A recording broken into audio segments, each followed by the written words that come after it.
제3장 당뇨병 환자의 혈당 관리, 자기 혈당 측정기 사용 방법.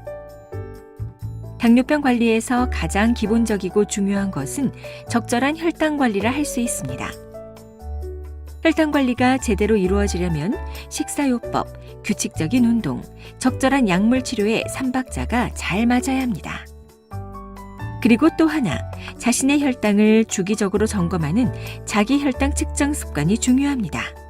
왜냐하면 가끔씩 병원을 방문하여 단순 간이 혈당을 일회성으로 측정하는 것만으로는 일상에서의 혈당 관리 상태를 파악하는 데 한계가 있기 때문입니다.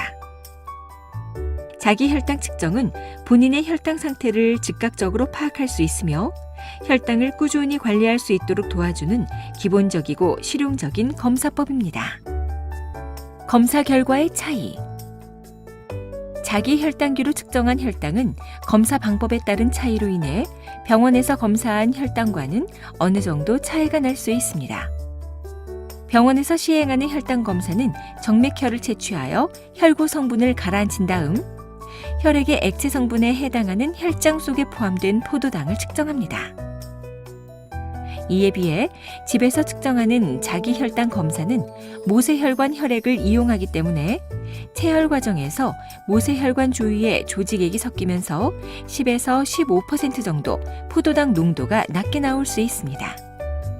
참고로 요즘 나오는 자기 혈당 측정기는 이러한 현상을 미리 보정하는 기능이 있어서 병원에서의 혈당치와 비슷하거나 심지어 약간 높게 나올 수도 있는데 이 정도의 오차는 의학적 판단에 크게 문제가 되지는 않습니다.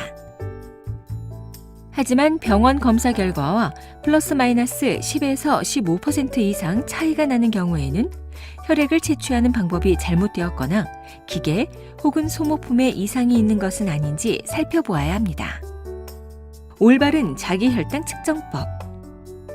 시중에 나와 있는 자기 혈당 측정기는 사용 방법이나 혈당 측정에 필요한 혈액량, 측정에 걸리는 시간 등에서 약간의 차이가 있을 뿐 거의 비슷합니다. 따라서 자기 혈당 측정기를 구입할 때는 자신이 조작하기 쉬운 기계인지, 크기가 적당한지, 수치 등이 보기 편하게 표기되는지, 비용은 적정한지 등을 고려하여 마음에 드는 것으로 고르시면 됩니다.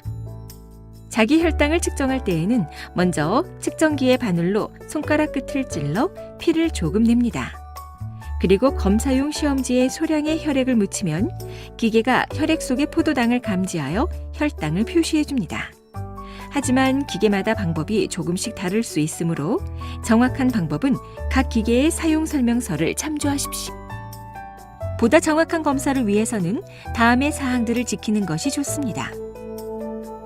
검사혈에 이물질이 섞이지 않도록 비누로 손을 씻고 완전히 말린 다음에 검사합니다. 알코올로 소독한 경우에도 알코올을 완전히 말린 다음 검사합니다.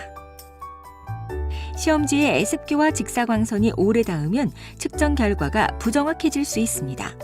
그러므로 통에 들어있는 시험지는 공기에 오래 닿지 않도록 바로 뚜껑을 닫아 보관하시고 유효기간이 지난 시험지는 사용하지 말아야 합니다.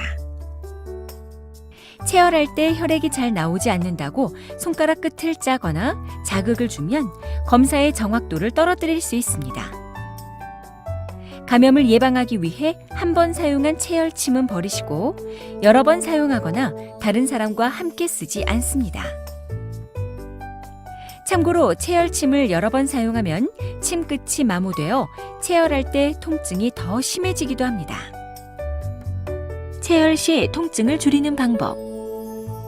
일반적으로 바늘이 작고 예리할수록 통증도 적어지므로 통증 때문에 혈당 측정이 꺼려진다면 바늘의 크기를 조절해 보십시오.